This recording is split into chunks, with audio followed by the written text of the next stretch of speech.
Kita menggunakan hati kita kepada Tuhan dan peribadatan kita pada pagi hari ini. Pertolongan kita adalah dalam nama Tuhan yang telah menjadikan langit dan bumi, yang melihara kesetiaannya sampai selama-lamanya dan tidak pernah meninggalkan perbuatan tangannya. Kiranya kasih karunia dan damai sejahtera dari Allah Bapa dan daripada Tuhan Yesus Kristus menyertai kita sekalian. Amin. Amen.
kami dapat setia untuk mengikuti ibadah di tempat ini ya Tuhan. Tuhan, kami serahkan ibadah di tempat ini ya Tuhan, dari awal pertengahan hingga akhirnya ya Tuhan, ke dalam tangan kasih ya Tuhan. Tuhan, kami serahkan dalam nama Tuhan Yesus Haleluya. Amin. Saya persilakan jemaat untuk kembali. Mari kita pujikan dengan pujian Bapa yang kekal. Tuhan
Pengakuan iman rasmi.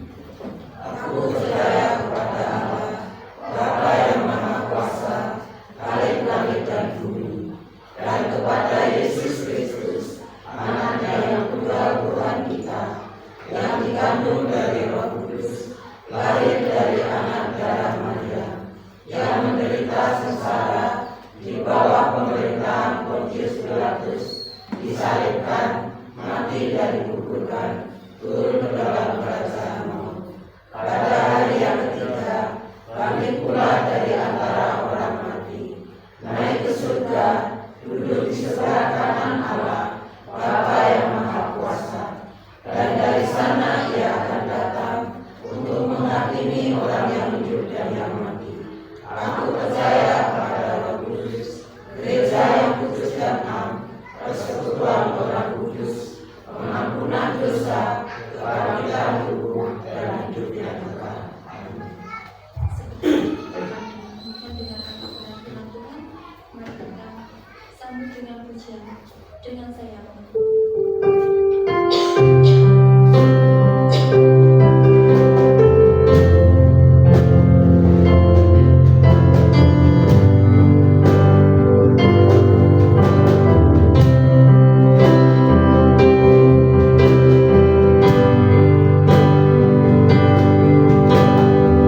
Firman-Mu, ternyata Kau besertaku.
berkumpul bersama-sama dari rumah kami masing-masing ke tempat ini untuk beribadah bersama-sama, memuji memuliakan nama Tuhan. Kiranya Tuhan melihat setiap hati kami, kiranya Tuhan melihat setiap ketulusan kami, dan pujian yang boleh kami naikkan, peribadahan yang boleh kami naikkan, boleh menyenangkan dan jadi dupa yang harum bagi nama Tuhan.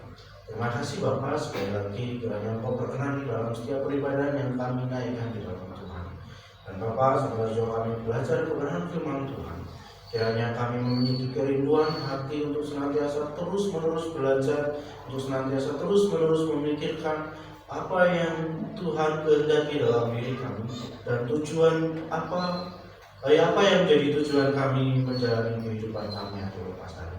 Tuhan, sekali lagi kami serahkan pembacaan kebenaran firman Tuhan ini, sehingga Roh Kudus memampukan kami untuk mengerti, memahami setiap firman Tuhan yang kami baca dan kami dengar.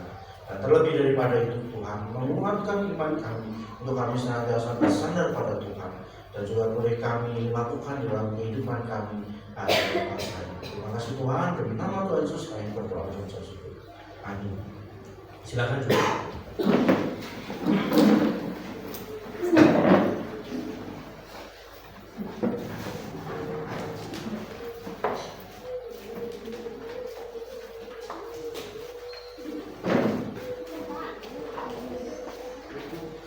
Shalom, selamat pagi. Tema kita apa yang kita cari. Nah, sebelumnya pernahkah kita kalau ada pertanyaan gitu ya,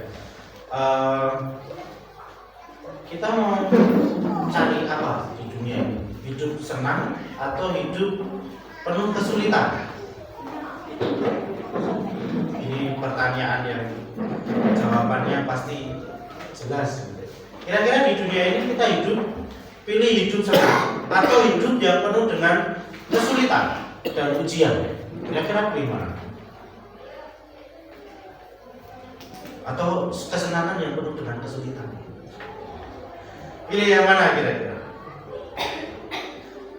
Kalau murid saya itu kadang-kadang berkata ini, "Teacher, soalnya kok susah sekali." Kalau soalnya susah ya kamu bahagia, biar nggak susah soalnya. Jadi bahagia. Kalau dulu waktu saya kecil itu ada pertanyaan jebakan Jawa. Pilih urip orang duwe loro, apa sugih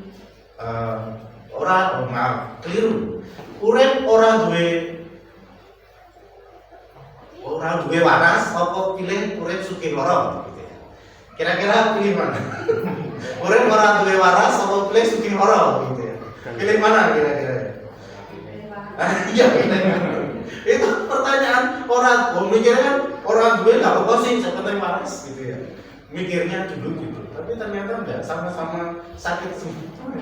Nah, sekarang terutama ketika era pandemi, hidup manusia di dunia ini berubah drastis.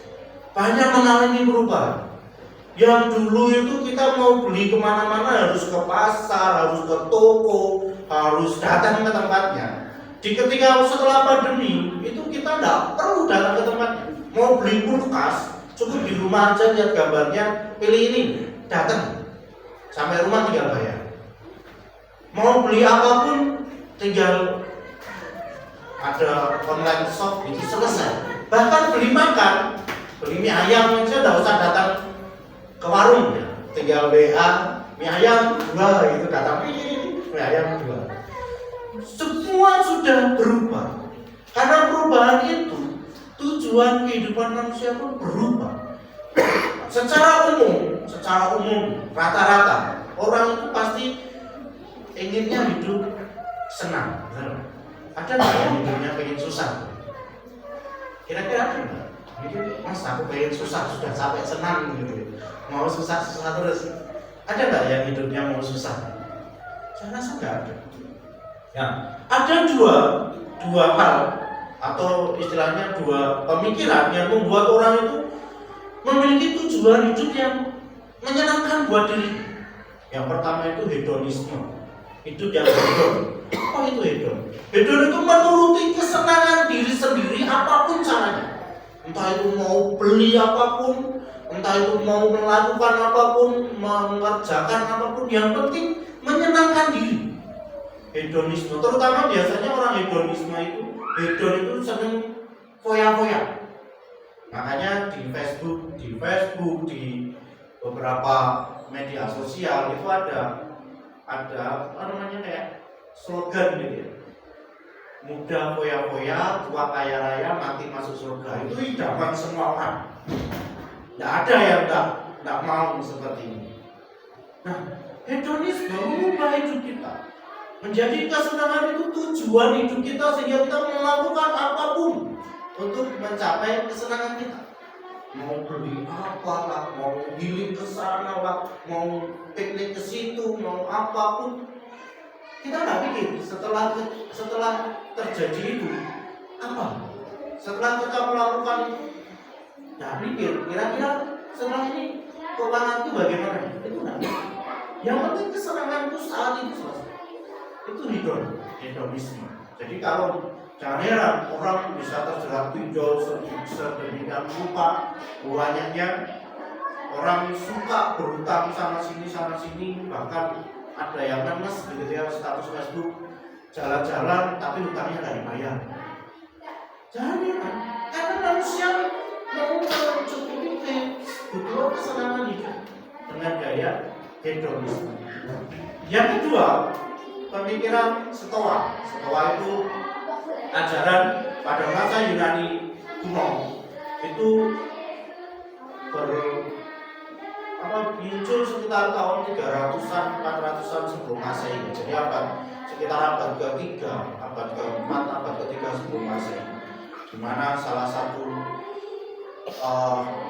yang itu adalah kakeknya Herodes Antipas.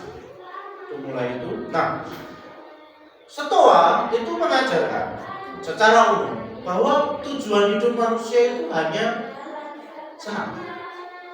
Jadi nggak mau peduli dengan lingkungan apapun, mau itu dia berbuat jahat kepadaku, mau itu mengejek, mau itu mengolok-olok, yang penting aku lakukan, aku bahagia. Nggak peduli lagi, saya mau kerja susah, ya penting aku bahagia. Mau apa namanya yang terjadi dalam hidup, mau bencana pun dia tetap melihat, oh ini satu bentuk ya hanya kesulitan sementara dan bisa saya hadapi dengan kebahagiaan, dengan kesenangan. Itu Stoa. Lalu bagaimana dengan pengkhotbah? Apa yang kita cari menurut pengkhotbah pasal 2 ayat 1 sampai ke 26? Mari kita buka pengkhotbah pasal 2 ayat 1 sampai yang ke 36. Kita baca secara bergantian. Saya yang ganjil, nanti Bapak Ibu Saudara ayat yang genap. Pengkhotbah pasal yang kedua ayat 1 sampai yang ke 26.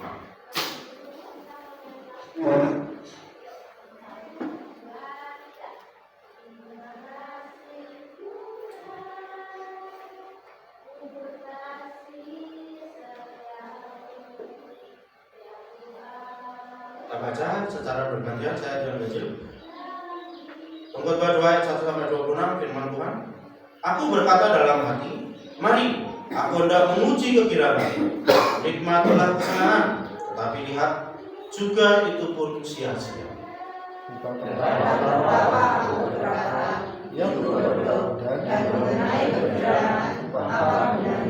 Aku menyelidiki diriku dengan menyegarkan tubuhku dengan anggur, sedang akal budiku tetap memimpin dengan hikmat dan dengan memperoleh kebebanan, sampai aku mengetahui apa yang baik bagi anak-anak manusia untuk dilakukan di bawah langit selama hidup mereka yang pendek.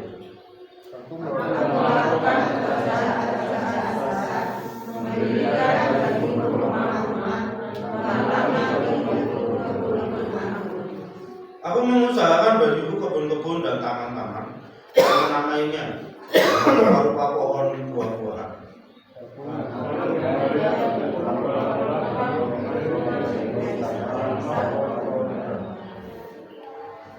Aku membeli budak-budak laki-laki dan perempuan, dan ada budak-budak yang lahir di rumahku. Aku mempunyai juga banyak sapi dan kambing domba, melebihi siapapun yang pernah hidup di Yerusalem sebelum aku.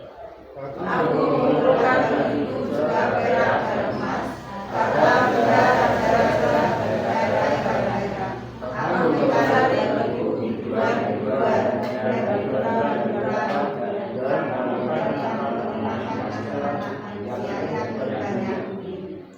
Dengan demikian, aku menjadi besar, bahkan lebih besar daripada siapapun yang pernah hidup di Yerusalem sebelum aku. Dalam pada itu, hikmatku tetap tinggal pada.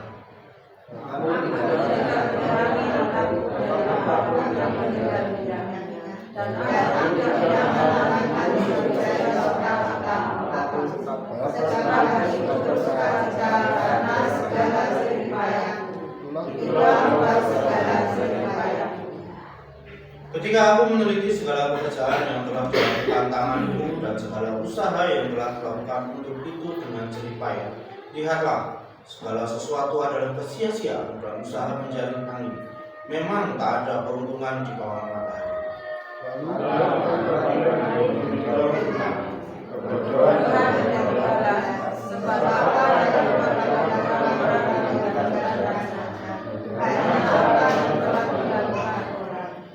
Dan aku melihat bahwa hikmat lebih kebodohan, seperti terang lebih kegelapan.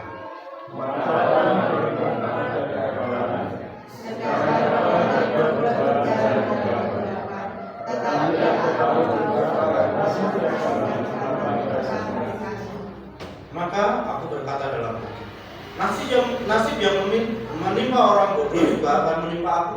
Untuk apa aku ini dulu begitu berhikmat? Lalu aku berkata dalam hati bahwa ini pun sia-sia.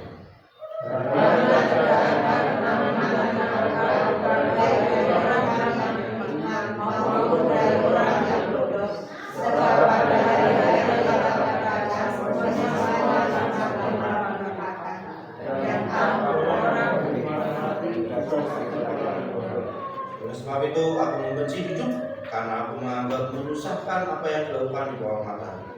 Sebab segala sesuatu adalah kesia-siaan dan usaha mencari. Aku membenci segala cara yang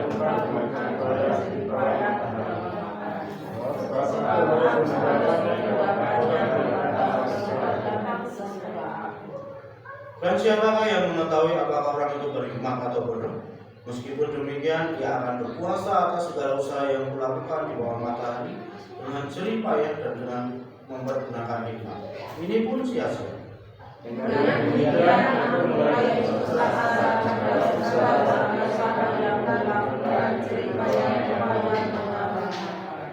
Sebab kalau ada orang berlelah-lelah dengan hikmat, pengetahuan dan kecakapan, maka ia harus meninggalkan kebahagiaannya kepada orang yang tidak berlelah-lelah untuk itu. Ini pun kesia-siaan dan kemalangan yang besar.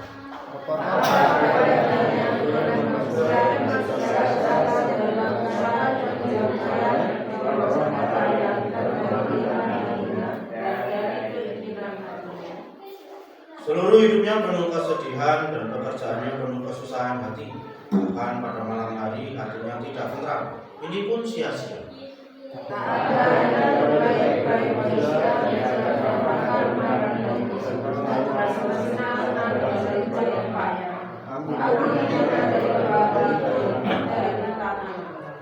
Karena siapa dapat makan dan merasakan kenikmatan di luar dia?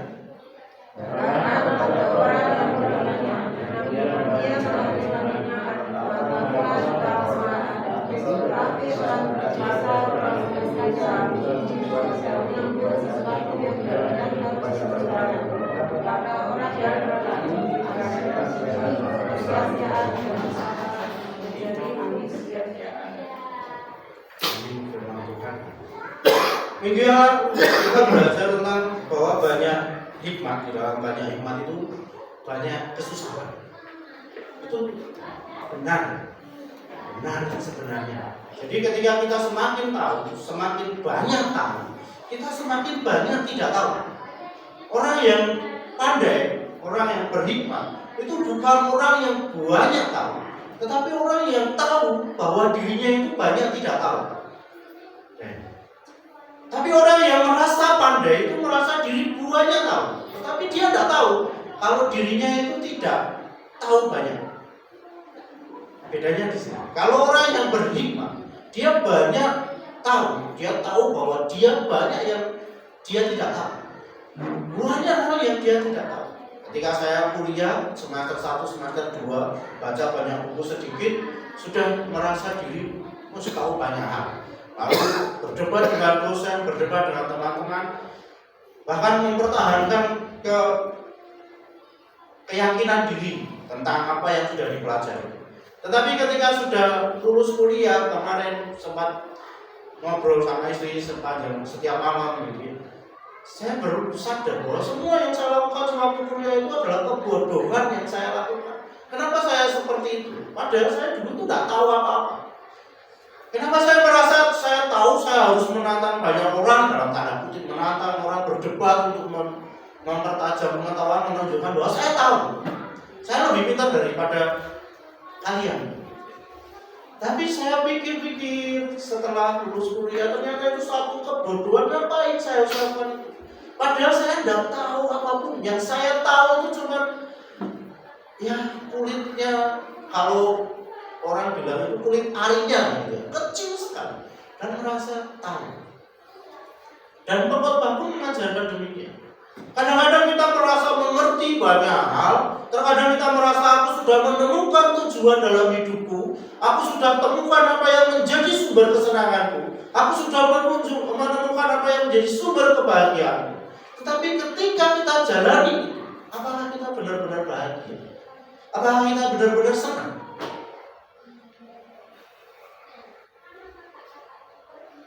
Kita mungkin ingin seperti orang lain, dan orang lain pun mungkin ingin seperti kita. Makanya pepatah Jawa ini mengatakan uripmu sawang sinawang. Tidak ngerti apa yang terjadi sebelumnya. Kita lihat naik mobil, naik motor, enak ya naik mobil, nggak kepanasan, kehujanan, nyantai, duduk diem gitu ya. Kalau hujan nggak perlu takut kehujanan. Tapi yang naik mobil, lihat motor, enak ya naik motor, bisa macet, bisa lewat sana sini, lewat tikung-tikungan, berhenti, enak secepat begitu, langsung tidak perlu repot, putar balik, tidak perlu repot begitu. Selalu ada lihat orang lain itu lebih nyaman, lebih enak daripada kita. Nah di sini Salomo mengatakan, aku hendak berkata dalam hati, mari aku hendak memuji kegirangan, nikmatilah kesenangan. Tetapi lihat, itu pun sia-sia. Salomo mengatakan, Salomo meneliti setiap hal di dalam hikmatnya, di dalam pengetahuannya selalu digundahkan gitu. Apa ya namanya kalau kami biasanya diganggu dengan pengetahuan-pengetahuan yang sekiranya remeh-temeh, tapi itu untuk mengganggu, dan itu perlu dicari tahu kenapa seperti itu. Jadi ketika ketemu dengan akademisi itu yang bergerak di bidang akademik, yang selalu misalnya mengajar, orang yang melakukan penelitian, orang yang meneliti, orang yang melakukan survei dan lain-lain berkumpul, selalu ada masalah sepele dan itu harus dicari apa sih penyebabnya. Mengganggu pikiran sekecil apapun, kalau kita tidak merasa terganggu dengan apa yang kita pikirkan, itu kita harus cari tahu. Saya itu benar-benar pengen tahu apa enggak? Atau ya sudah, saya hidupnya nggak mau tahu. Kalau kita sudah hidup seperti Stoa tadi, yang penting bahagia, nggak mau tahu, kita nggak akan terganggu dengan apa yang terjadi di sekitar kita. Maksudnya terganggu ini bukan berarti wah ini mengganggu, jadi meresahkan aku dan kita nggak bisa hidup tenang, tidak. Tetapi mengganggu di sini kita mau mencari lebih banyak untuk lebih tahu dan mencari lebih dalam supaya kita memahami benar-benar makna daripada itu. Kalau ditanya misalnya apa tujuan hidup, untuk menyenangkan Tuhan, memuliakan Tuhan. Rata-rata ketika di dalam peribadahan di situ ditanya apa tujuan hidupmu, untuk menyenangkan Tuhan. Tapi ketika ditanya benar nggak menyenangkan Tuhan, menyenangkan Tuhan yang seperti apa? Satu kali saya tanya murid-murid saya, Apakah kalian benar-benar percaya Tuhan? Siapa yang nggak percaya Tuhan angkat tangan? Nggak ada. Lalu tanya, siapa yang percaya Tuhan angkat tangan? Angkat tangan semua. Saya bilang kamu bohong percaya Tuhan. Kenapa saya katakan bohong percaya Tuhan? Ketika mengaku percaya Tuhan tapi masih melakukan hal-hal yang tidak berkenan bagi Tuhan, itu kebohongan besar bahwa kita percaya pada Tuhan. Kalau kamu percaya Tuhan, kamu tidak kerjakan PR, kamu mengaku percaya Tuhan, kamu tidak kerjakan tugasmu dengan baik, kamu percaya Tuhan, tapi ketika kamu berdoa main-main, kamu percaya Tuhan ketika kamu bilang kamu percaya Tuhan, ketika kamu beribadah, kamu membaca Alkitab dengan main-main, bohong itu tidak percaya sama Tuhan. Saya bilang seperti itu ke anak-anak saya. Kenapa? Karena ketika percaya sama Tuhan ada, dia menyadari bahwa Tuhan itu ada di sekitar dirinya. Melihat Tuhan itu melihat bahwa Tuhan ada, melihat apa yang dia lakukan. Itu yang saya lakukan ke anak-anak saya, baik itu di kelas maupun di ibadah umum. Saya tanya seperti itu. Kadang-kadang kita merasa diri tahu banyak, tapi sebenarnya kita tidak tahu sama sekali. Pengkhotbah menguji setiap pengetahuan itu supaya apa? Dia menemukan apa yang sebenarnya menjadi tujuan hidupnya dari Tuhan. Yang pertama dia menguji melalui hiburan dan kemabukan, mabuk-mabukan.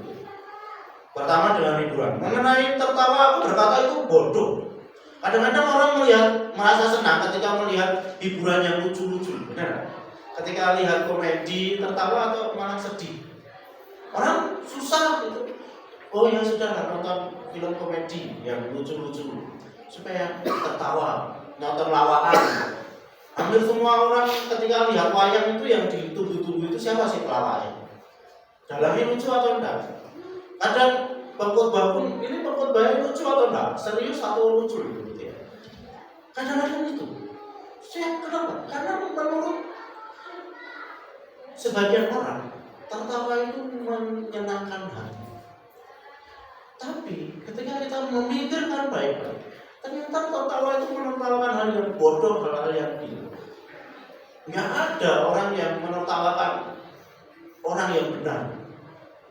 Nggak ada. Orang tertawa karena ada yang salah. Satu kali murid saya membaca, harusnya di Ponorogo dia baca di Ponorogo. Semua murid tertawa karena ada yang salah. Seharusnya di Ponorogo jadi di Ponorogo. Nah, sama ketika ada orang yang jatuh kepleset, sudah tahu itu licin, dia lewat terus jatuh, hal yang pertama yang kita lakukan apa? Tertawa dulu atau menolong dulu. Misalnya jalan di situ sudah tahu licin malah lari lihat kepleset gitu. Kira-kira yang kita lakukan tertawa dulu atau menolong?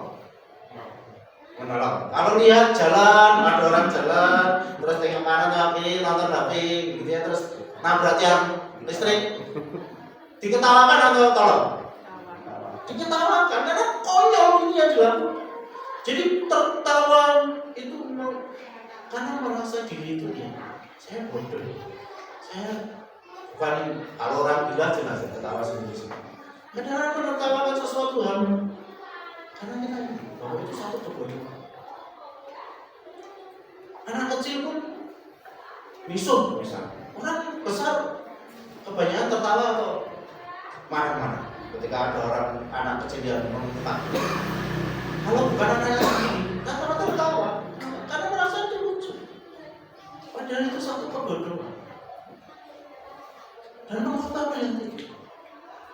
Orang mencapai kesenangannya dengan melihat sesuatu yang lucu, yang menyenangkan dirinya, itu merasa bahwa dirinya lupa akan kesedihan, akan kesusahan yang dialami. Ternyata itu enggak. Setelah lihat itu, ya akan sedih lagi. Setelah lihat yang lucu-lucu, mungkin ketawa. Setelah lihat lucu, setelah itu kita akan berpikir tentang masalah yang banyak hal yang meliputi kita. Dan kesenangan itu hanya sesaat ketika kita melihatnya, dan kita tertawa hanya ketika kita menyaksikan hal yang lucu. Lalu kedua, pengkhotbah menguji. Banyak orang yang suka mabuk. Mabuk itu enak, menyenangkan. Pengkhotbah melihat dia menguji dirinya dengan minum minuman anggur, dengan nikmat dan mabuk. Melihat apa sih enaknya mabuk. Saya dulu di rumah Sragen berteman dengan hobi mabuk. Teman-teman saya itu mayoritas hobi mabuk. Ini hobi, bukan suka lagi, hobi. Hampir setiap hari dia punya uang 10.000, dia beli. Kalau di tempat saya namanya ciu. Kalau di sini saya nggak tahu putihan atau apa. Kalau orang bilang oplosan, tapi itu yang belum dioplos. Di sana ciu 1,5 liter itu 10.000. Dulu 8.000 waktu saya SMP. Saya sampai tahu harganya. Karena setiap malam kami kumpul di sana mabuk, minum. Kalau nggak ada uang ya beli. Kalau ada uang beli anggur merah yang agak kelas begitu ya, katanya mereka. Dan saya pun berlalu diminta untuk minum. Awalnya saya menolak, akhirnya pun saya mencoba. Enaknya apa sih ketika mabuk? Dan nggak ada enaknya. Rasa yang diminum itu ya pahit dan manis-manis sedikit kalau dikasih manis-manis. Nah yang nggak ada rasanya pahit dan sebenarnya kalau ditelan itu nggak enak. Tapi mereka bilang itu enak sekali. Dan saya rasakan enaknya di mana? Nggak ada enaknya. Dan sampai satu kali sudah cukup segitu ya, rasanya nggak enak. Satu kali enak sampai mabuk teman. Terus akhirnya mencoba lagi untuk menjadi lebih baik. Dan mabuk. Kalau orang bilang mabuk itu bikin rusuh, enggak. Yang mabuk bikin rusuh itu yang setengah mabuk aja. Kalau mabuk beneran, saya pernah mengalami, jadi saya tahu. Orang yang mabuk itu enggak bisa ngapa-ngapain, berdiri aja susah. Mau mikir, mau ngomong aja, pikirannya itu sudah mau duduk aja, pikirannya sudah duduk. Tapi ternyata enggak. Lihat kursi itu sudah dekat, tapi ternyata jauh. Itu yang dialami oleh orang mabuk. Tapi kalau orang bilang, wah ini rusuh, bikin rusuh orang mabuk. Ya ada orang mabuk bikin rusuh. Wong tinggal tidur di sana kok, ditinggal aja nggak ada yang diam aja nggak bisa marah-marah. Kalau dia dipukul aja nggak tahu kok siapa yang pukul. Anaknya di mana? Nggak ada kesenangan sama sekali. Orang mungkin lupa masalahnya ketika mabuk, betul karena di pikirannya sudah nggak ada apa-apa. Tapi ketika selesai itu, nggak ada manfaat, sia-sia. Selesai itu yang ada sakit semua di badan. Selesai itu hanya ada penyesalan. Kadang-kadang lihat, wah keuangan kok tinggal habis. Coba kalau saya nggak beli minum, pasti masih ada uang selesai. Merokok pun demikian saya. Mencoba itu, enaknya di mana? Dan saya nggak temukan orang kesenangan merokok, enaknya merokok itu di mana? Yang ada cuma pahit dan kalau ada manis-manisnya itu di sigaretnya. Saya senang sekali mengikuti sigaret waktu di rumah bapak saya merokok itu linting itu sigaretnya saya butuh manis kertasnya. Hanya sisanya enggak. Sisanya hanya akan ada penyesalan semua. Lalu mencari kesenangan, kebahagiaan dengan hobi. Seperti yang saya katakan di awal, hobi, hedon dan kemewahan. Orang membangun rumah sebesar-besarnya. Orang melakukan hobi sebanyak-banyaknya, menuruti hobinya setiap hari, menuruti hobinya bahkan melebihi apa yang jadi kebutuhan pokoknya. Bahkan ada orang yang telah membangun taman sebesar sedemikian rupa untuk apa? Menyalurkan hobi. Tapi apakah itu benar-benar ketika melihat itu dia akan puas dengan usaha? Tidak. Dia akan puas. Dan apakah cukup? Tidak. Orang mungkin cukup, aku kaya, aku coba kalau punya uang banyak, pasti aku senang. Tapi ketika kita punya uang lebih banyak daripada yang kemarin, kita mikir lagi, aku mau banyak lagi. Ada rasa puas di situ, ada rasa senang di situ, sekilas. Setelah itu, ya uang lewat ya, kesenangan lewat. Kita mikir lagi, wah saya harus punya banyak uang lebih banyak lagi supaya saya lebih senang lagi. Tidak ada puas. Semakin banyak penghasilan kita, kebutuhan kita itu tidak meningkat, keinginan kita yang meningkat, dan kesenangan itu pun hanya berlalu sebentar. Salomo menderita.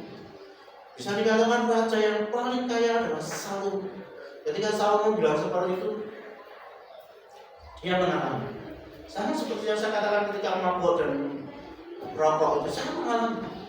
Bukan mengalami, saya pernah melakukan.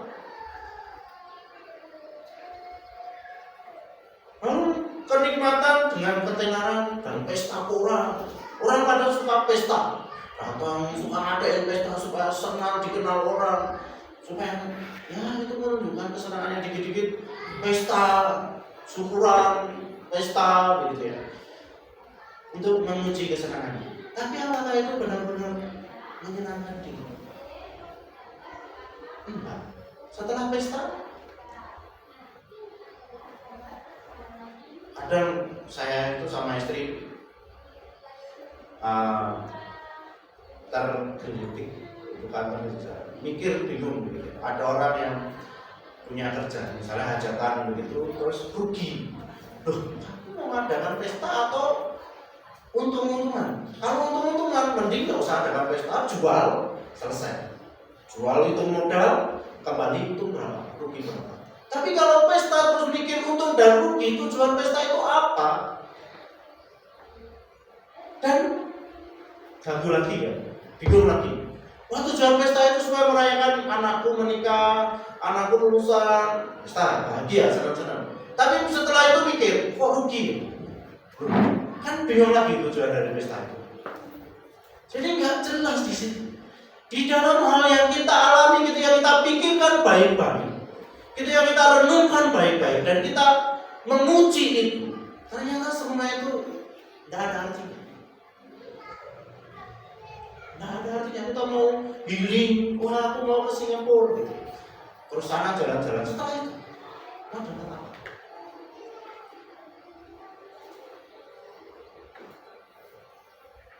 Khotbah memuji, semua sia-sia. Baik hikmat, baik apa yang kita alami di dalam kehidupan kita yang menjadi tujuan hidup kita untuk kesenangan, semua sia-sia. Lalu apa yang kita cari? Ketika kesenangan, ketika hikmat, kepintaran, ketika apa yang menjadi keinginan semua orang itu adalah sia-sia, apa yang kita cari? Di ayat 25, pengkhotbah mengatakan, karena siapa dapat makan dan merasakan kenikmatan di luar Dia? Siapa yang dapat merasakan dan kenikmatan di luar Tuhan? Pengkhotbah berkata, ketika kita hidup tanpa Tuhan, yang ada hanya kekosongan diri, yang ada hanya kekurangan, dan kita tidak pernah merasa puas. Kenapa? Karena sulit untuk bersyukur. Karena kita ada kosong dalam diri. Sama seperti misalnya kita punya orang yang terkasih terus pergi jauh. Mungkin setelah bertahun-tahun orang biasa saja. Tapi seminggu, 2 minggu, akankah kita hidup tenang di rumah, bisa senang di rumah? Ditinggal pergi merantau aja, tidak usah sampai pergi menghadap Allah Bapa. Pergi merantau saja. Ketika duduk di rumah, biasanya ada istri atau ada suami atau ada anak, itu tidak ada. Kira-kira kita makan makanan enak pun terasa, oh menyenangkan ya, makan enak, nggak ada anak-anak, nggak makan semua.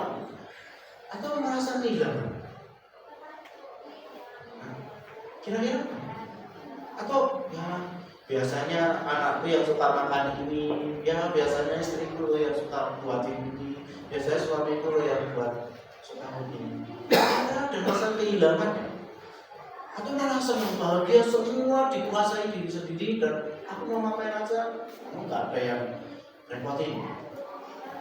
Kira-kira ada kekosongan diri, rasanya biasanya itu aja yang ketika ditinggal oleh orang yang terkasih, orang yang dekat dengan kita. Lalu bagaimana kita ditinggal oleh itu? Adakah kita merasa aku kehilangan Tuhan? Aku merasa aku membutuhkan Tuhan. Aku merasa bahwa setiap hal yang aku lakukan itu ada campur tangan Tuhan. Ketika kita melihat bahwa ternyata aku mengalami kecelakaan begitu, kita melihat enggak? Ini Tuhan apa sih maunya? Atau Tuhan meninggalkan saya? Atau saya melakukan hal yang salah di hadapan Tuhan. Pernah kita berpikir seperti itu? Ketika kita memiliki banyak berkat, terus kita berpikir, Tuhan, banyak berkat ini untuk apa? Ketika kita melakukan menjalani kehidupan kita, kita sudah berserahkan pada Tuhan. Apa sih Tuhan tanggung jawab saya di hadapan Tuhan? Apa yang harus saya berikan di hadapan Tuhan? Kita pernah merasa kehilangan Tuhan? Atau kita merasa, Tuhan itu maha kuasa, saya mau ngapa-ngapain Tuhan dia. Oh Tuhan. Tapi perasaan diri kita butuh Tuhan beneran. Sama seperti saya bilang ke anak-anak murid saya, kamu percaya Tuhan? Kamu percaya Tuhan? Hidupku berlaku enggak dia? Hidupku berlaku enggak? Benar-benar percaya enggak Tuhan? Dan pengkhotbah membulatkan, tidak ada kesenangan di luar Tuhan, tidak ada kenikmatan di luar Tuhan. Kita mau sekolah setinggi-tingginya, ketika itu di luar Tuhan yang ada hanya kehambaan dan selalu merasa tidak puas dengan apa yang dia miliki. Kita mau membuat memiliki jabatan tinggi setinggi-tingginya, nggak akan merasa puas. Kenapa orang banyak sikut-sikutan kursi, cari jabatan dengan menghalalkan segala cara? Karena menuntut kepuasan diri. Tapi setelah mendapatkan jabatan, apakah dirinya puas? Tidak. Dia masih mengincar jabatan yang lebih tinggi. Karena ketika kita bekerja semaksimal mungkin yang kita bisa kerjakan, banting tulang dan lain sebagainya supaya kita bisa mencukupi kebutuhan kita. Bahkan banyak orang yang menjadi kaya, ini yang menjadi kaya dengan menghalalkan segala cara. Ketika kaya, puaskah dia dengan kekayaan? Puaskah dia dengan apa yang dimiliki?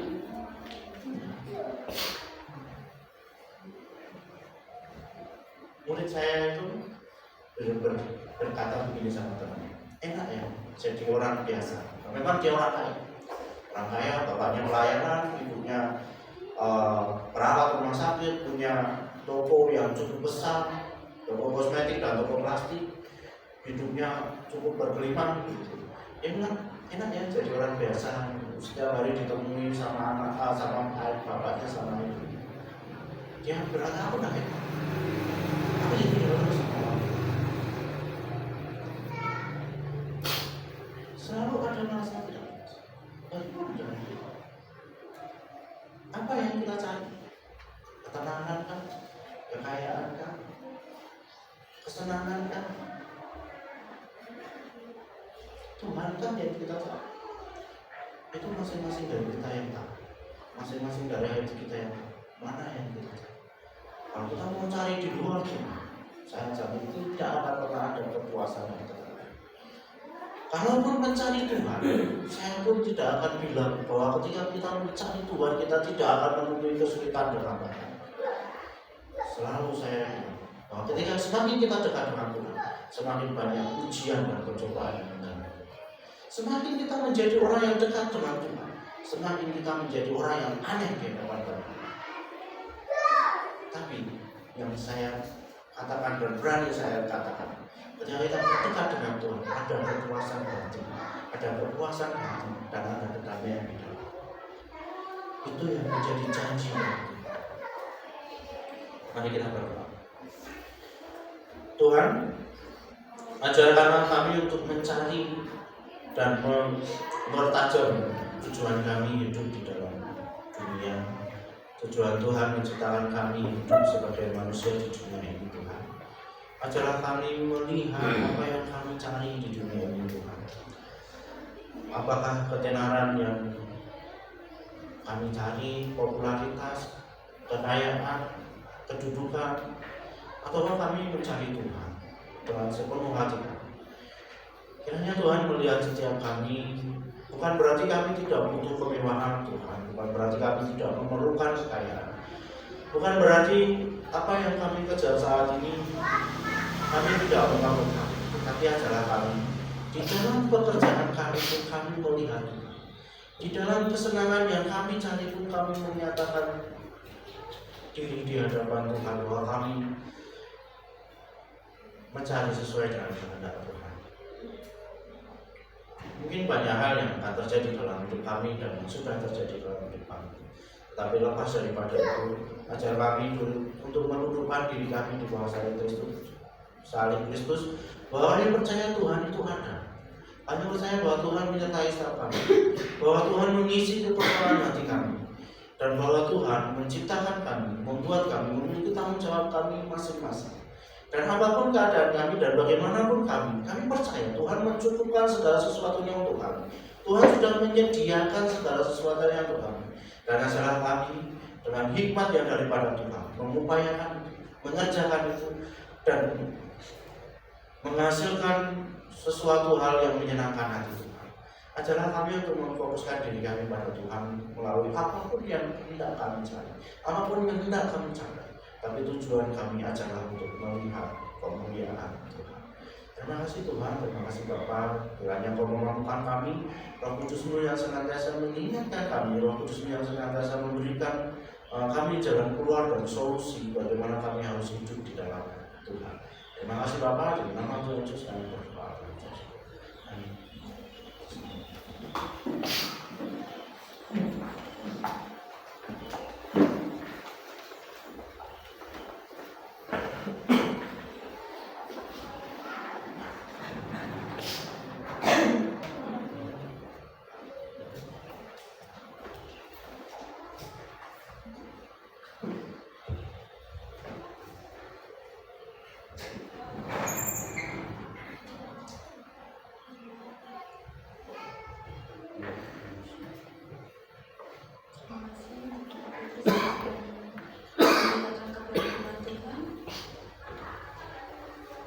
Mari kita respon firman Tuhan dengan pujian waktu yang tepat.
Sekali lagi ya Tuhan, kami bersyukur kepada Tuhan untuk kasih anugerah Tuhan yang senantiasa boleh kami rasakan di dalam kehidupan demi kehidupan kami.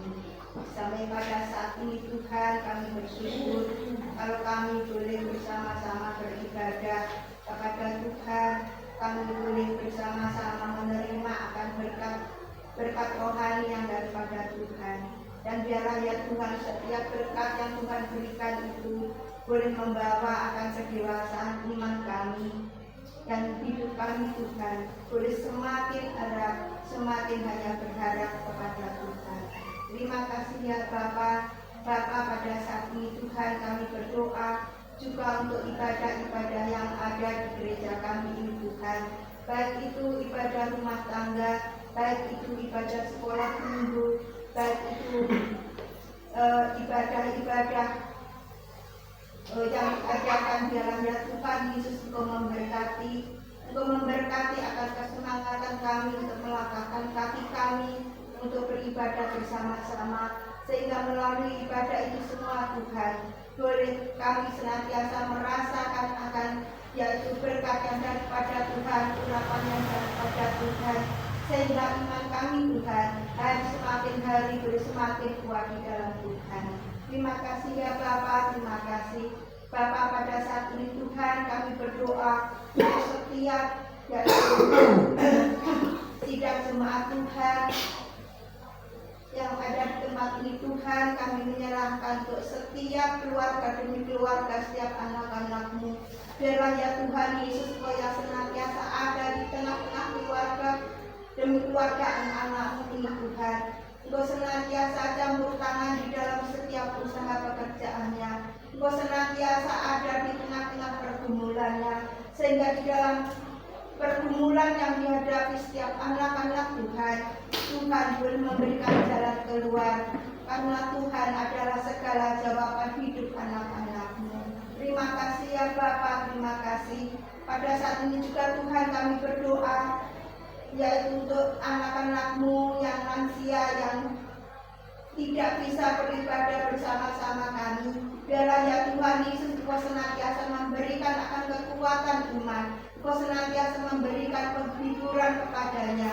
Biarlah ya Tuhan, dengan bertambahnya usia, biarlah itu juga tidak mengurangi akan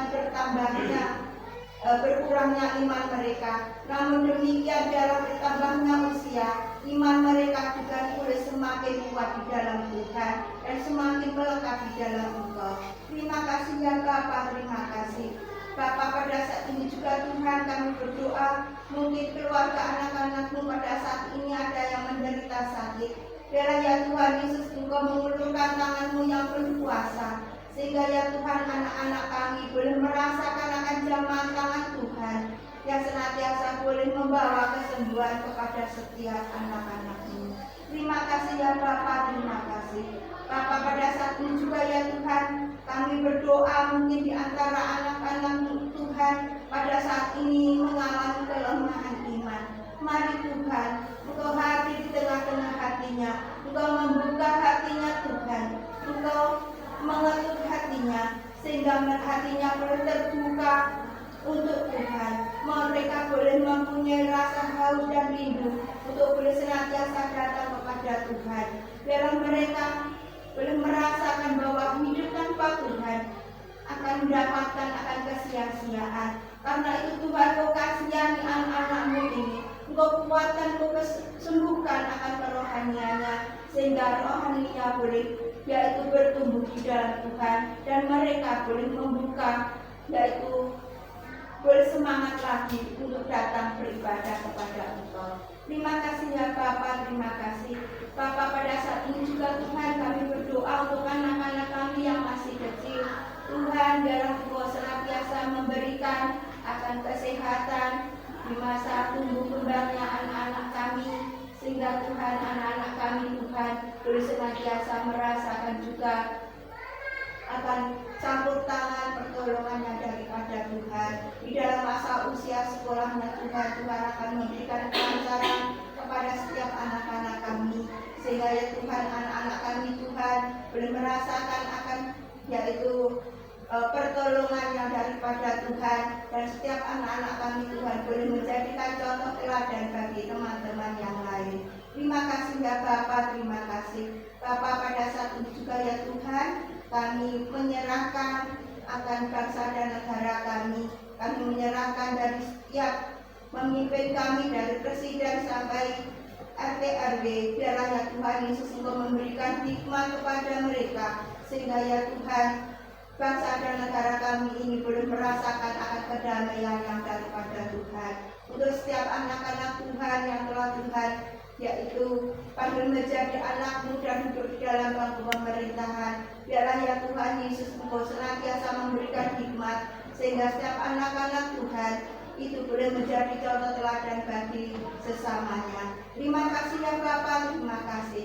Kami menyerahkan Tuhan Yesus akan doa dan ucapan syukur kami pada saat ini hanya di dalam nama Tuhan Yesus kami telah berdoa dan bersyukur. Amin. Terima kasih. Kita saat kita akan memberikan yang terbaik untuk Tuhan. Mari kita ucapkan bersama-sama dengan pujian Aku Diberkati. Untuk yang berdua saya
supaya mereka di sepanjang kehidupannya ya Tuhan.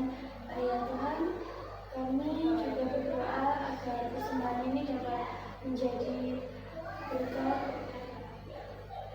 bagi orang-orang yang di luar sana belum mengenalmu ya Tuhan, supaya dengan persembahan ini mereka dapat menjadi alasan untuk menerima Engkau ya Tuhan. Ya Tuhan, kami sudah berdoa, inilah doa kami yang jauh dari kata sempurna ya Tuhan, tetapi kami tahu Engkau pasti mengerti apa yang kami rindukan ya Tuhan. Ya Tuhan, ini Tuhan Yesus haleluya, amin. Untuk doa berkat dan berkatnya sesi.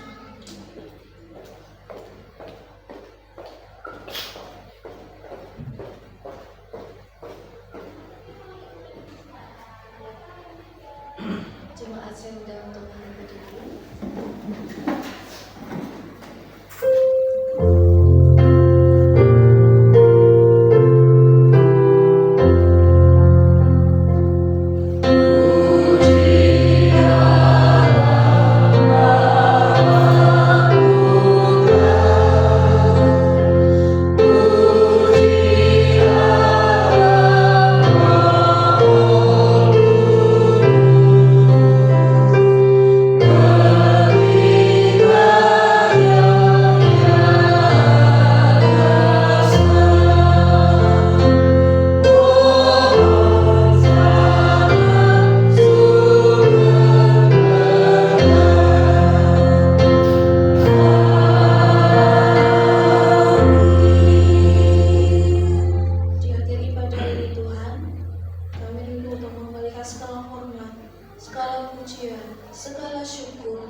kami boleh mengakhiri, boleh melewatinya dengan baik.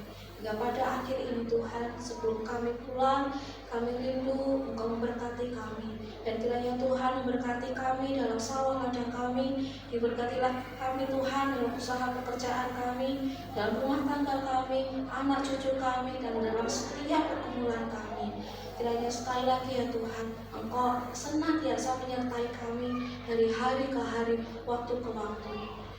Bapak Ibu Saudara sekalian, adalah kita menghadapkan hati kita kepada Tuhan. Tuhan memberkati kita dan Tuhan melindungi kita. Tuhan menyinari wajahnya dengan kasih karunia. Tuhan menghadapkan wajahnya kepada kita dan memberi kita damai sejahtera mulai hari ini sampai selama-lamanya. Amin.